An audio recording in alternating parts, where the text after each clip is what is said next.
Hey there, Chad here. Thanks for joining me. This is my complete beginner's guide to Ostranauts, and we're focused on Build 14. And in this episode, we are going to start to expand our ship out.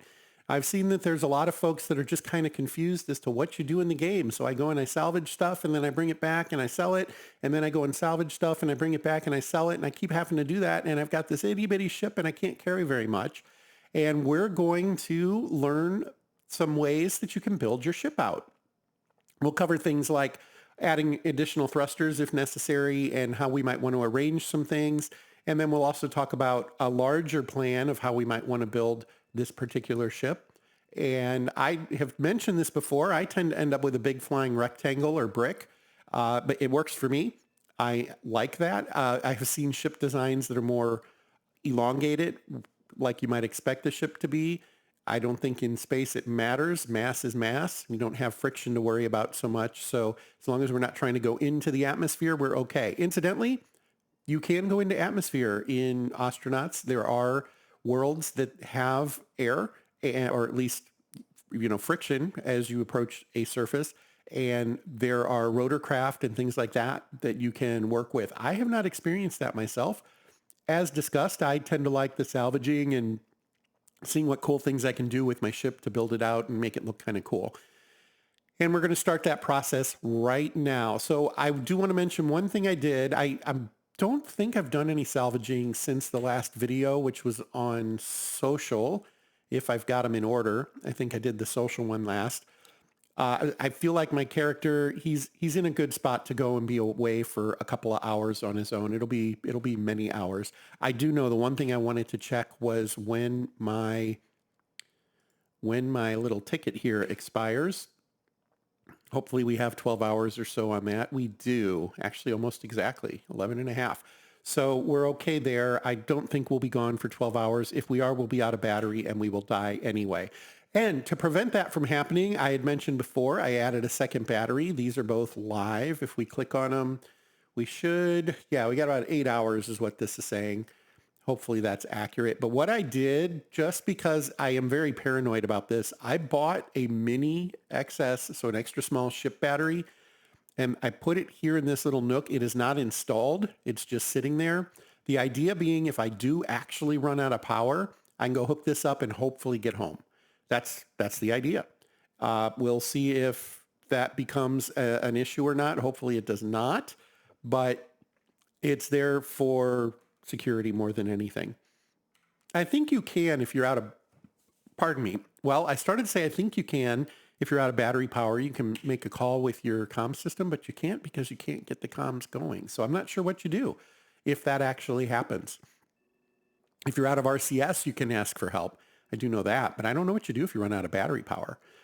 So we are going to go, in the interest of full disclosure, I did scout this ship to make sure that we didn't have to hunt around for, a full video trying to find a suitable ship to work with. This one should be a decent ship to work with for what we want to do. So we're going to head up there. And completely by chance, it was the first one I looked at. I couldn't believe it.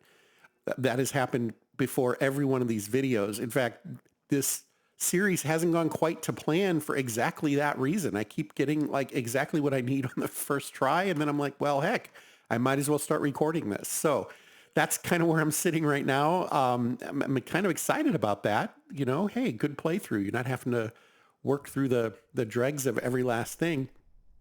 At the same time, though, I realize that in the past, that hasn't been my luck. So it's like, when is something going to go completely south for me? It'll probably be on this trip. We'll probably get hit by a micrometeorite, and I have no way to protect myself against that. And the ship will explode, and we'll be dead, and the game will be over. And then we'll have to start over. So hopefully that doesn't happen. But, I mean, my mom used to say that our family had the mark of Cain. So she seemed to always have very poor luck for timing and things like that. Nonetheless, I'm sure we all feel that way at some point. Let's go ahead and bring this around. We should be clear of the station now.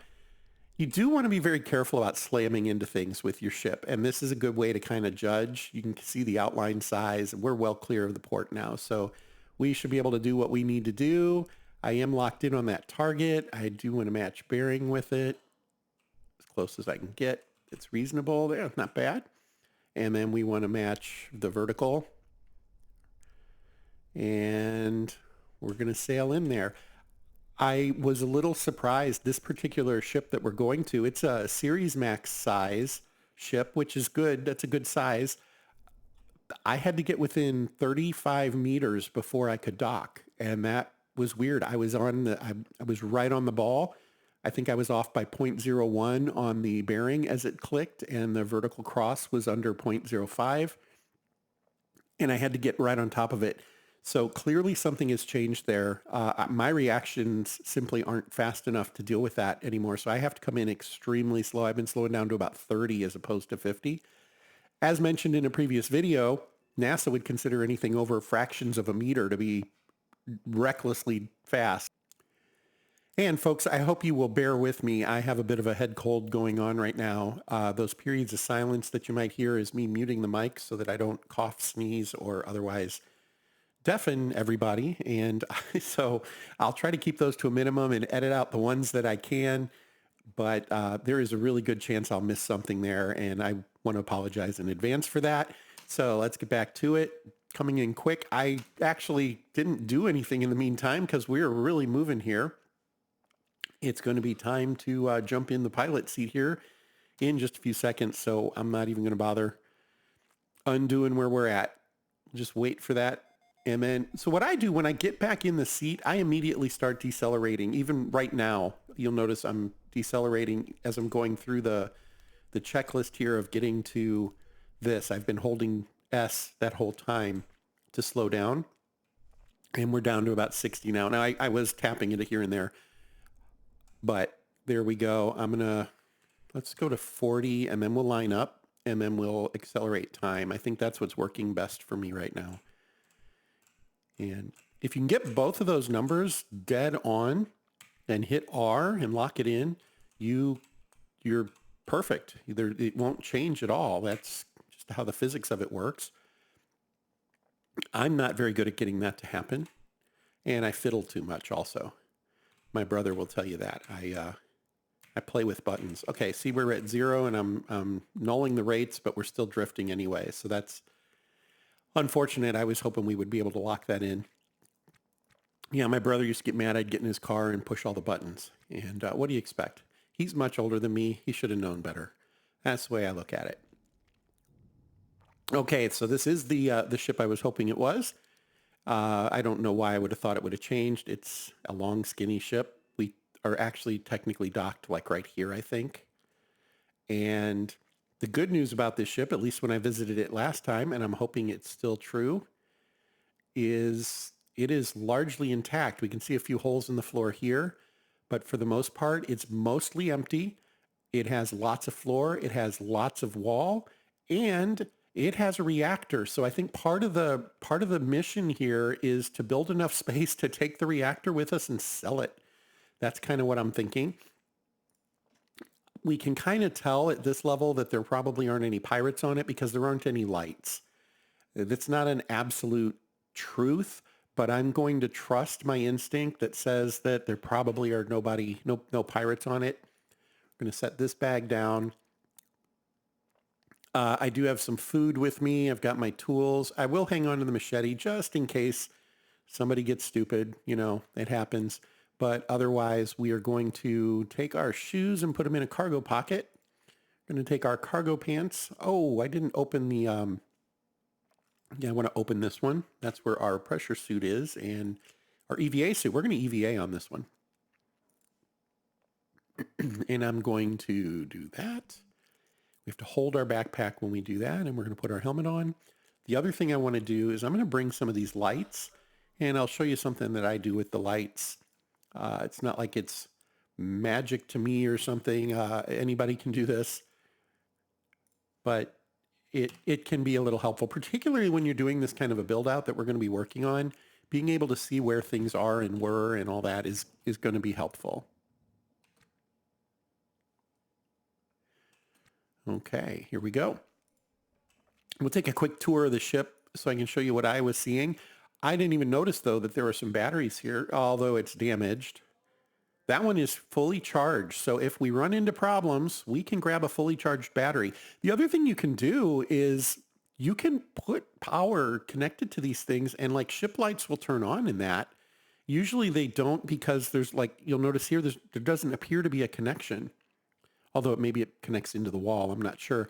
But that would be why it isn't necessarily functioning right now. In fact, we could probably restore this battery. Might be worth taking. Let's see how much charge comes out. Yeah, it's really draining fast as we fix it, though, isn't it? Maybe we fix it till its charge is halfway, and then we say that's enough of that. There we go. Okay.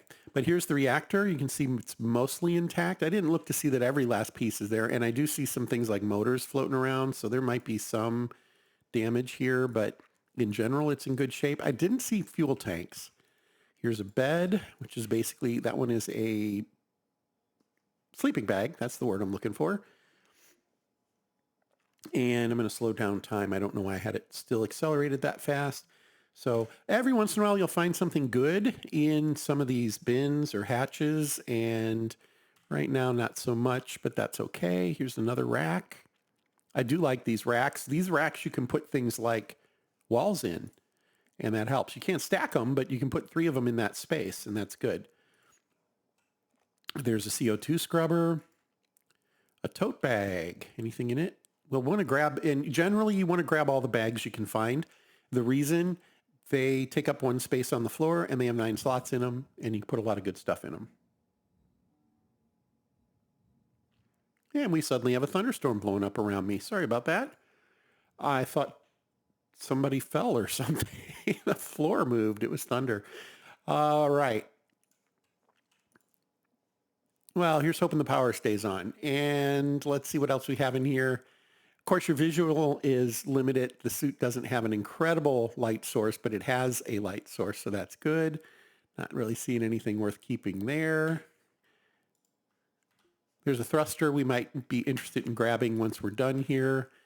We got some work to do. So, okay, I think you get the idea. We would want to look through here. I will probably take some of these racks if I get the build out that I want. Oh, there's a PDA. We'll definitely grab that. That's worth money. Couple more to check on. Some batteries. We are going to be using the lights. You know what? Those batteries are more than half. I'll take them. Probably empty. Almost always when you find a toolbox inside a rack, it's going to be empty. Doesn't hurt to check.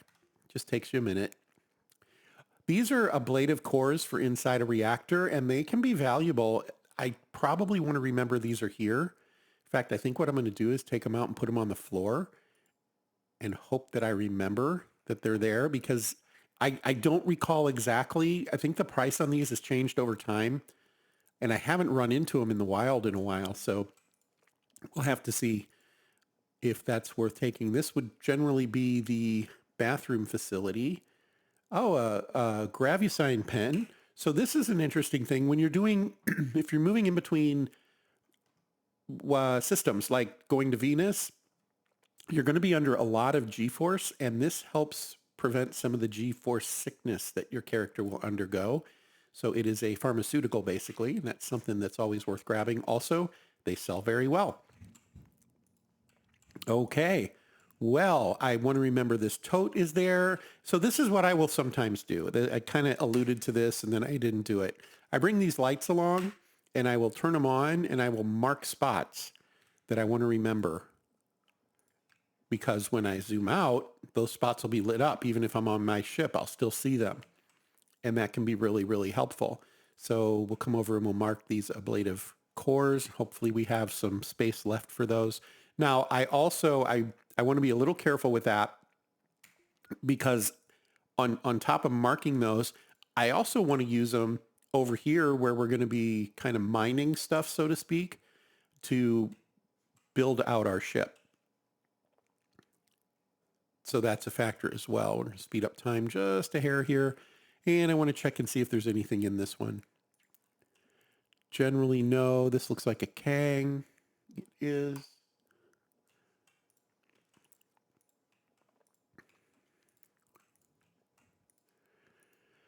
Checking the racks. Nothing fantastic on that one that I'm seeing. Slowing time back down. Okay, I think we kind of see, we get the idea at this point. So what I'm going to do is put this last light, turn it on, and we're just going to set it right here on the floor, and it just kind of give me a little bit of space to see what's going on, right? Then here's where we're going to start working on our ship. Now, real quick, battery is a factor. I've already used 4% of the EVA battery. I think we'll be okay. We don't need to panic over that. But we're going to have a few things that need to be done on our ship to do what we want to do. And it might not be the worst idea. I'm thinking we'll take the EVA suit off while we're working on those things inside here so we're not burning extra battery. But in the meantime, I think we can go ahead and start doing the core of what it is I want to do here.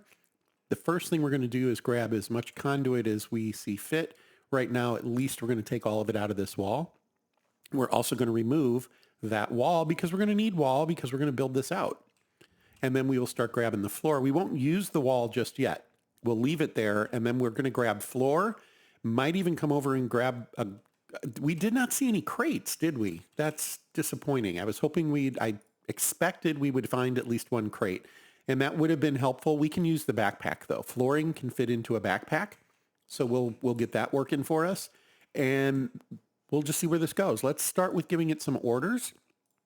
We'll start with conduit, uninstall, and you got to actually get it to... I'm seeing this happen more often than I like. There we go. It feels like maybe if it's over something under the overlay, it won't do what you're asking it to do. Not a huge deal, but just be aware of that if you're having trouble getting that button to click. So we're going to undo conduit there, or uninstall conduit. We're also going to uninstall wall there. So I'm going to basically do the same thing. Hopefully it's taking that. I really don't know for sure. We could check our task list, and we'll know soon enough. We're going to unpause, and we're going to auto task. And he's going to get to work. Uh-oh. Oh, he thinks doing it from the outside is going to be easier. Outstanding.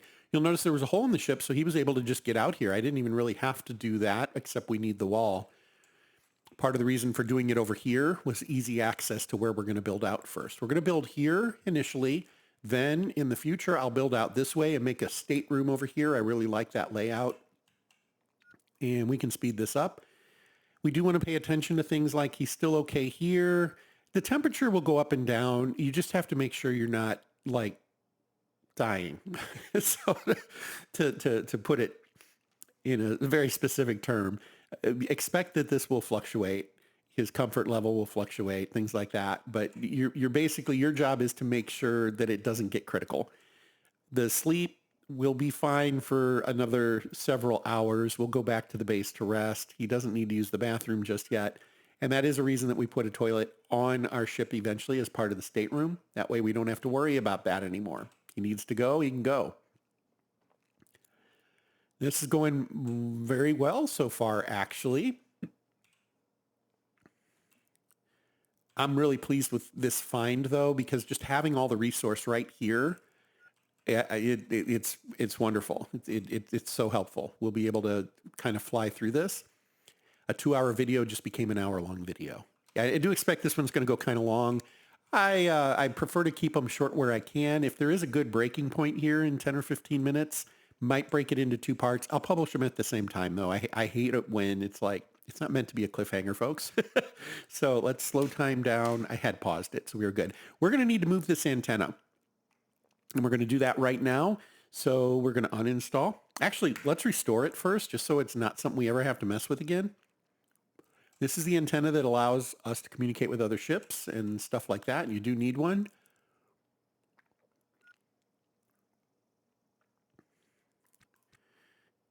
The repair is taking longer than I would have thought. It's okay. I just, there we go. Okay, now he's going to, so since he's in auto task, he's going to continue to work on that stuff. What we want him to do now is cancel his action and uninstall it. The uninstall will go quickly, and we're just going to move it over here for now. eventually we'll want a different strategy for where we put it because we will, I mean, the way I do this is I will expand the ship out this way then as well, and we'll want to move that somewhere else. And, there's a few considerations. In general, I think we're going to want to move this light too. I'm not sure where to yet though. Let's uninstall the light. We're going to install it right here. So we'll do a 3 and a rotate. We're going to put it there. And the reason is we're going to basically build this way. So it'll have a light over here to start.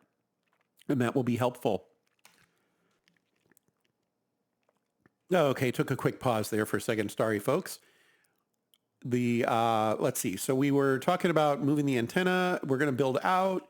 And I'm trying to think of if there's anything else we must do right now. We could remove this thruster, but really, we're not going to breach the hull until we absolutely must. And so effectively, we're going to build a shell out here. It's going to be a wall. It's going to make this a big rectangle. Like I said, I tend to build a rectangular ship.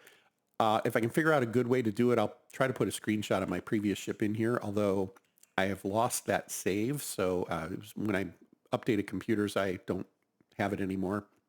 But I think I do have a screenshot from a post or something. I'll see if I can grab, kind of give an idea of what it's supposed to look like in the long run. But we're going to make this a big rectangle. We're going to leave this wall alone until we've completely finished that, and then we'll breach it. That way we don't have to worry about escaping air and all that kind of stuff while this is under construction. So we don't want to breach the hull. We want this to stay airtight. We also want to place, honestly, a sanctuary. We can get back in should I burn through battery, if something should go wrong, whatever that might look like.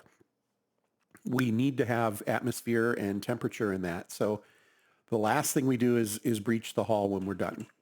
We have a couple of techniques we can use to make that less of a problem. We can turn off the alarms and things like that.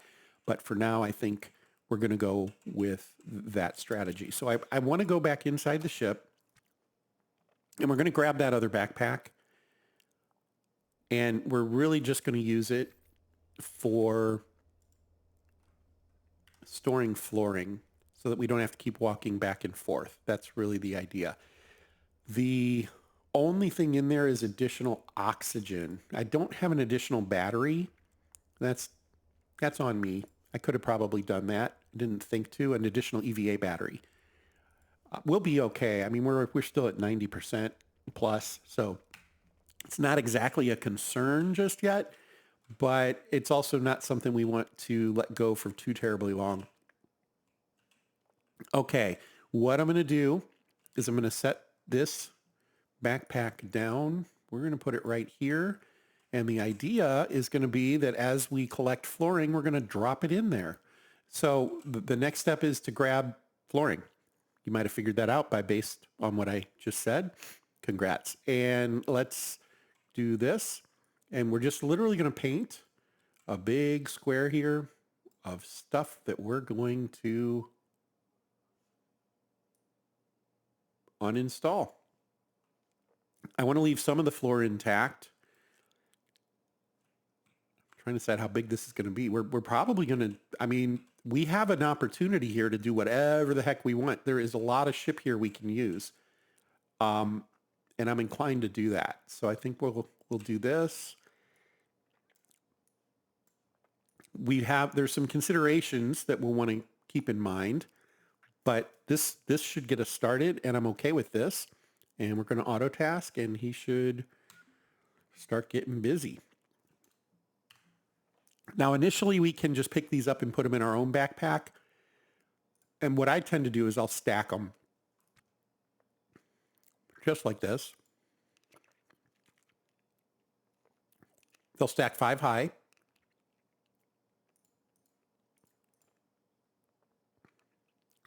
And they will fit in our backpack. So once we have a stack of 5, we'll drop it there. And then basically he's just going to go back and forth. So I'm moving it to a spot where the next ones will be in view.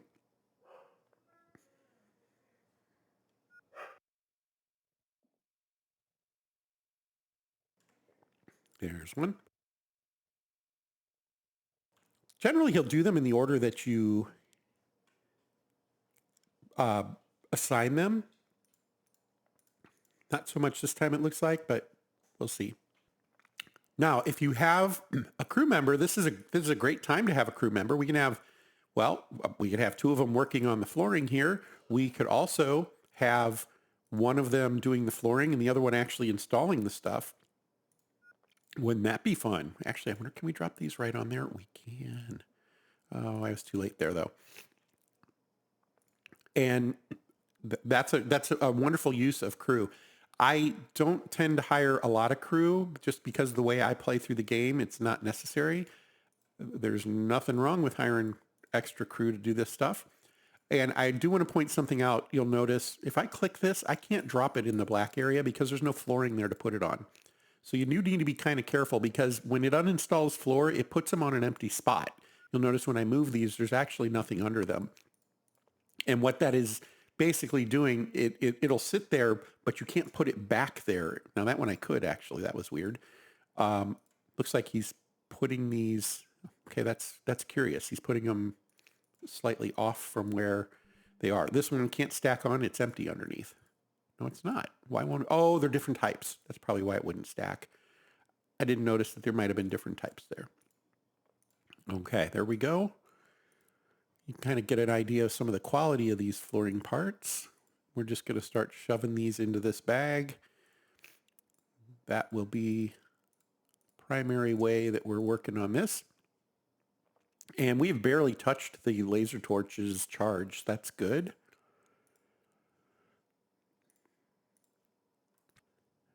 Speed them up just a little bit. I think you get the idea here, though. We're going to uninstall flooring, we're going to uninstall wall, and then we are going to go over to the other ship, or not the other ship, but our ship, and drop them in there.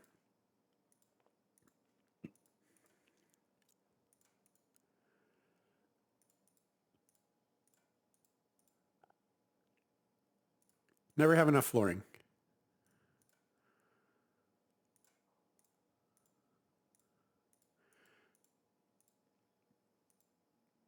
But the idea being you can't put something down where there's no floor. And that's why some of these, when we pick them up, they won't allow us to stack. It's because there's nothing actually under it. It can be a little frustrating when it's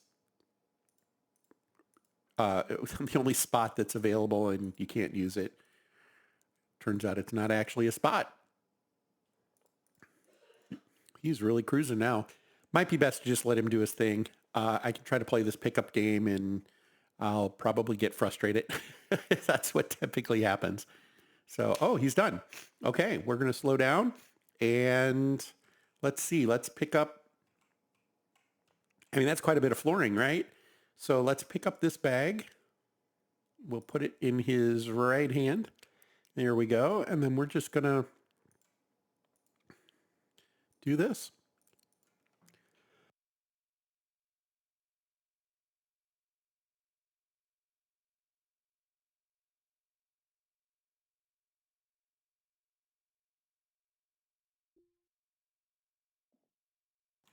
Now he can float over empty space.